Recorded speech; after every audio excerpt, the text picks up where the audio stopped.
I know that a lot of people who don't have a child with autism don't get that. I'm going to try to lay it out for you as clearly as I can. The statistics I've seen say that about 48% of children with autism elope at some point in their lives. I get hate comments pretty regularly. I mean, this is YouTube. I've been on here since January, and I've been a blogger for 10 years since December, so hate comments are not something that's new to me. And my policy, honestly, if you leave a hate comment on my blog, I block you immediately. And when I block comments, know that everybody realizes this, but basically you leave one hate comment here and immediately I might reply so that you can see my reply, but the next thing I do is I go up and I click on your name and I click hide user from page. And basically that means that you can still see your comments, but nobody else can. So you won't know that you're banned. Nothing's going to tell you that you're banned, but you're banned from commenting here. I mean, I've got comments telling me to kill myself and some really, really bad hate comments. Those I just immediately block, delete, gone. And the thing is, that doesn't even at this point faze me, because the big things in my life that faze me are things like finding out that my kid has a gene that makes her stop breathing in the middle of the night that is potentially fatal, and finding out whether or not it is fatal in her case and whether or not my other kids have it, and finding out that the insurance has denied them having the test to find out whether or not they have it. Things like that. That's something that makes me cry. Having my kid break out of the house and, through our multiple security precautions and having to jump out the window and chase her down, taking all the precautions that I can and putting out flyers and trying to talk to our neighbors and basically doing every single thing that I can think of to keep her safe. Having that thwarted by a rule-loving civil servant, that's something that made me cry. But yeah, some person who's probably in his parents' basement writing hate comments, blocked. Not really devastating, but it does motivate me. It motivates me because I see how much ignorance is out there about children with autism and about families with autism, and it actually motivates me to do more, to talk more, to post more, to be more open. So I think it has the opposite effect from what people intend, and that is why I actually am going to share this one hate comment. Don't worry, I'm not planning on having this be a regular feature. I know some people do monthly hate comments, and that can be fun. However, I don't have any major plans for doing that around here. I wanted to share this one particular comment because it's going to kind of lead into the rest of this post. It says, "I don't know why YouTube autoplay put me here." Me neither. "But damn, you're a mess. I'm not sure if it's just an act for views. However, never blame other people for your problems. Be grateful if they help you out, but don't demand it. You're selfish for claiming a kid with autism," note the quotation marks, "walks away." She doesn't walk. "Putting all your shitload of problems on a child like that is pure evil, and you aren't even aware what you're doing. I pity you and feel sorry for your family and children. Please seek professional help before you ruin their and your life. And for the love of God, quit making YouTube videos." I can see that you have kind of a need for some education by the fact that your quotation marks for autism seem to imply that you don't really believe autism is maybe a thing. Maybe autism doesn't exist, I don't know, or maybe you don't believe my kid has autism. Whether you think that my 8-year-old can't talk because just, for fun, because I'm such a bad parent that she hasn't learned how to talk yet, because developmental disabilities aren't real.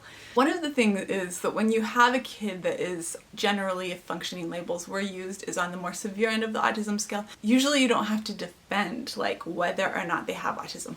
I know people who have kids that would have formerly been labeled as having Asperger's, have to deal with this a lot. But having a child that qualifies as being more severely affected generally by her autism, having more limited communication skills, generally I don't have to deal with people questioning whether or not she has autism. But yeah, she has autism. And it affects pretty much every single part of her life. And no, I'm not gonna stop talking. I'm not even gonna really apologize that my tears made you uncomfortable.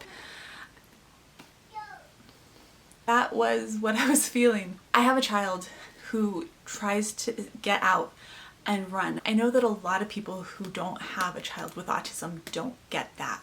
I'm going to try to lay it out for you as clearly as I can. The statistics I've seen say that about 48% of children with autism elope at some point in their lives. Last week, Maddox Rich eloped, and it's devastating because every single year, especially usually around the start of summer, little kids with autism start to elope. And you'll see it go out in the news first that a child has eloped, that a little kid is missing. And almost always when a kid is missing, my first thought is that that child probably has autism. And usually then it comes out that the child has limited verbal abilities and developmental delays. Later on, usually it'll come out that they have autism, and there'll be searches, and sometimes they find the child. Usually they don't. There are not very many happy endings to those stories. Maybe because we don't hear about the ones with happy endings, like Maggie. When Maggie was 5, right before her 6th birthday, we were visiting my parents in California, and she made it through 3 locked doors. I have a vlog where I talk about it. I'll put it right up here above in the card. But long story short, she made it through 3 locked doors while I was changing her brother's diaper in the room next to the room that she was in. She was in the kitchen, and there was like a open, large, not a door that closed between us. I could hear her playing in the sink, and then all of a sudden it was quiet. And that was because she'd made it through the child lock that was on the door, into the pantry, through the locked garage, and out the garage door. She was barefoot, wearing tights and this little pink dress. It was like 105 degrees outside, and she made it down across the cement, across the gravel driveway. She made it 0.6 miles. I think it was quiet for probably less than 5 minutes when it clicked in my brain that it was quiet. I ran outside. I was barefoot. That was the last time I was barefoot for a very long time. And my parents lived next to the Trinity River, and that was all I could think of. Because if you know these stories about kids with autism, you know how they almost always end. And if you know Maggie and the stories I tell here about Maggie, you would know that Maggie thinks she's a mermaid. Even though she's had so many swim lessons, Maggie can't swim. I ran outside barefoot straight down to the river. It was 105 degrees, and I got really, really bad burns all over my feet. Headed straight for the river, and when I got to the floodplain, I couldn't see her anywhere. And my heart just sank because I was sure at that point that she was dead.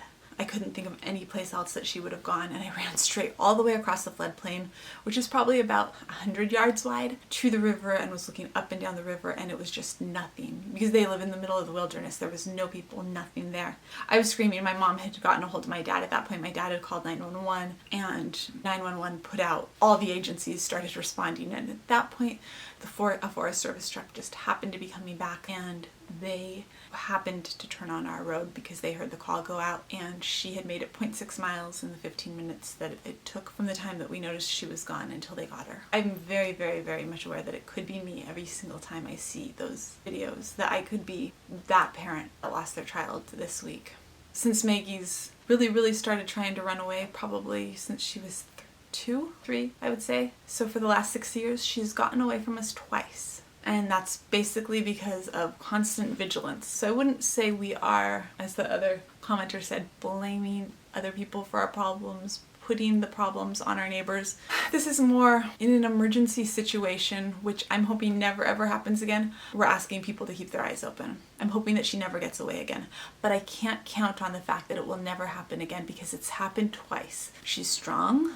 She's smart, and that's why I reached out to our neighbors just in case it does happen again. But she's so smart that I'm not really sure that anyone can guarantee that she's not going to get out. We're vigilant all the time. And that is stressful, which probably comes across. Her eloping is the most stressful thing. It's the one thing that I would change. I am absolutely not ashamed to go around and ask people to keep their eyes open on the off chance that there is an emergency. Just like you would expect your neighbors to call 911 if your house was on fire. Just like you would expect your neighbors to call 911 if they saw someone breaking into your house with a gun. When there are emergency situations, we expect people to do something. Maybe people aren't obligated by law to do something, but sometimes it's the right thing to do. It just is. Back to Maddox. Little boy who lost his life this weekend, and all the other kids that lose their lives every year through eloping. Every year the comment boxes are filled with comments about what parents should have done. I never would have let my child get that far away from me. I never would have let go of my child. I could have caught up to my child. everyone has an opinion on why it wouldn't happen to them. And I think people do that because we feel better if we have a reason why it wouldn't have happened to us, right? It makes us feel safe inside. We're safe and our kids are safe. It makes us feel better sometimes coming up with reasons why it wouldn't happen to our kid. And I mean, I want to believe that it couldn't happen to me, but I'm also terrified that it could happen to me because eloping is really, really scary. I have a kid like Maggie, so when we are outside, I never ever let go of her. But I don't think that's that common with autism parents. Like when I watch other autism parents and they have kids that elope, most of them don't have to be hands-on all the time. I feel like that's kind of rare that you have a kid like Maggie. Like she's definitely on the higher end of the spectrum for eloping, where you have to have your hands on her all the time. And like a lot of parents who have kids that elope, like yeah, their kids elope and they have to be ready to run after them, but they can also have them walking nearby, walking a little ways away, and they just have to be ready to go, if that makes sense. They don't have to be like hands-on all the time. The other line was people saying, I could always catch my child. And I have to say, Maggie's 8. Her teacher has told me that she has outrun her paras. She has not only outrun her paras, but she has outrun her paras wearing high-heeled dress shoes that she insists sometimes on wearing to school. Like she has these little dress fancy shoes that we got her for church that she loved. They were like Elsa shoes, and they have like heels that are like high for little kid shoes. I didn't plan on her wearing them to school, and then she started insisting on wearing them to school, and I was like, maybe she can't run that fast on them. Well, yeah, she wore them to school several days.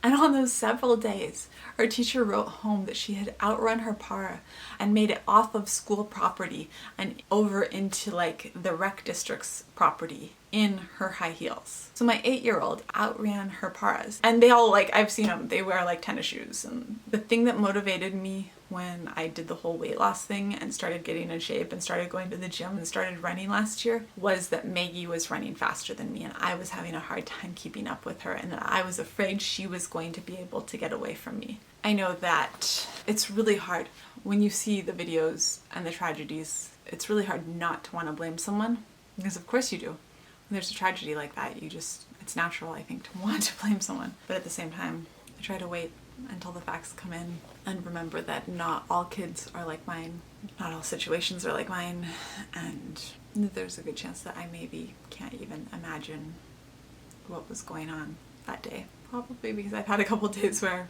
most people probably can't even imagine what was going on. I was just really, really fortunate that I wasn't one of those parents on the news crying because it was close. Eloping is definitely not a joke. It takes too many people who are on the spectrum from us every single year. Too often those stories that start with a missing child, a missing teenager, a missing person end in tragedy. The point is, if there's more people watching, looking, being aware of things like this, then there's more of a chance that maybe someone who is aware will do something. If they see a little kid that looks like maybe they're in trouble, maybe someone will actually do something, maybe someone will have some compassion and actually help, or at least someone will actually call for help.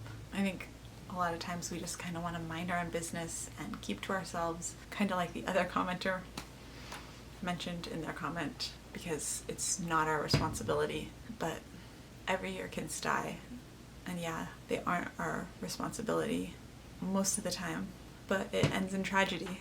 And you probably do run by adults. They probably are seen by other people before they get to whatever body of water they usually end up in, because most of these stories end with drownings. And so that is why I am here making videos, talking, and that is why I am not about to shut up anytime soon. I am at I think today might be 210. I have 2 little girls who have made me extremely passionate about the subject that I'm speaking about. So I am here to stay. That is it for today, because I know it was kind of a heavy episode. If you want to keep updated on all things autism around here, hit subscribe and ring that bell so you don't miss a thing, and I will see you tomorrow. Bye.